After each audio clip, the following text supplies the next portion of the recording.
যেই স্বামী তার স্ত্রীকে রানীর আসনে বসায় সেই স্বামী রাজা হয়, আর যেই স্বামী স্ত্রীকে কাজের বুয়া মনে করে সেই স্বামী আসলে কামলা হয়। অনেক স্বামী আছে স্ত্রীকে কাজের বুয়া মনে করে, স্ত্রীকে দাসী মনে করে, স্ত্রীদের সাথে খারাপ আচরণ করে। এটা কিন্তু বীর পুরুষ এবং ভালো পুরুষের পরিচয় নয়। যারা স্ত্রীকে আঘাত করে, স্ত্রীকে কষ্ট দিয়ে কথা বলে, স্ত্রীর চোখে পানি আনার মতো কথা বলে, ওই স্বামী হচ্ছে কাপুরুষ।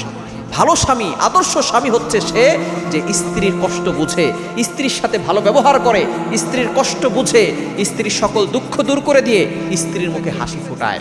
কিন্তু অনেক স্বামী আছে স্ত্রীদের সাথে ভালো ব্যবহার করতে জানে না, অথচ আল্লাহ তাআলা নিজে বলে দিয়েছেন। কোরআন খোলেন 4 নম্বর পারার 20 নম্বর পৃষ্ঠার 3 নম্বর লাইন, সূরা নিসা 19 নম্বর আয়াতে আল্লাহ বলছেন, ওয়াশিরুহুন্না বিল মারুফ, you treat well wives well. তোমরা তোমাদের স্ত্রীদের সাথে ভালো ব্যবহার করো, স্ত্রীদের সাথে খারাপ ব্যবহার করবে না।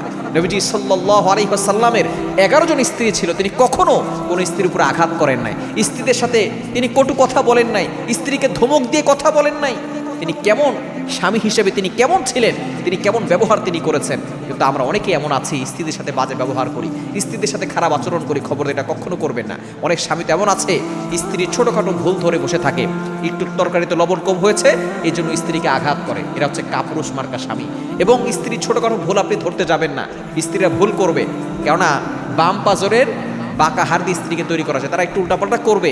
আপনি তাদের সাথে সুন্দর ব্যবহার করবেন। মনে রাখবেন, স্ত্রীকে মার দিয়ে আঘাত করে যেই কাজ আপনি করতে পারবেন না, আপনি ভালোবাসা দিয়ে যত্ন দিয়ে সেই কাজ আপনি তাড়াতাড়ি করতে পারবেন।